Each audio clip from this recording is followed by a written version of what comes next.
पर्वत ऊपर देखा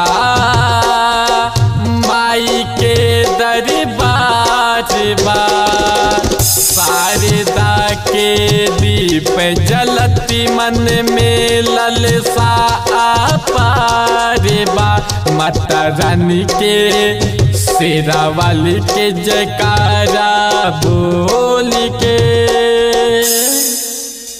चला चली चुनरिया ओढ़ के, चला चली चुनरिया ओढ़ के।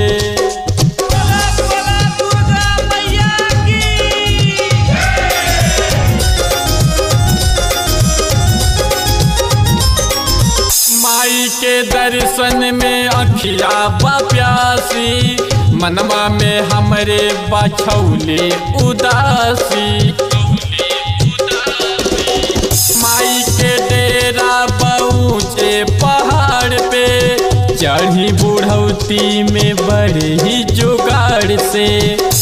थकी जाला शरीरिया डोल के, चला चली चुनरिया ओढ़ के, चला चली चुनरिया ओढ़ के।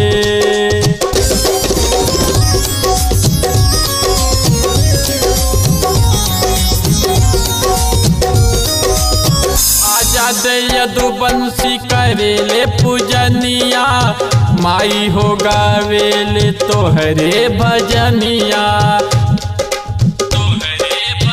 आजाद यदुवंशी करेले पूजनिया, माई हो गावेले तोहरे भजनिया।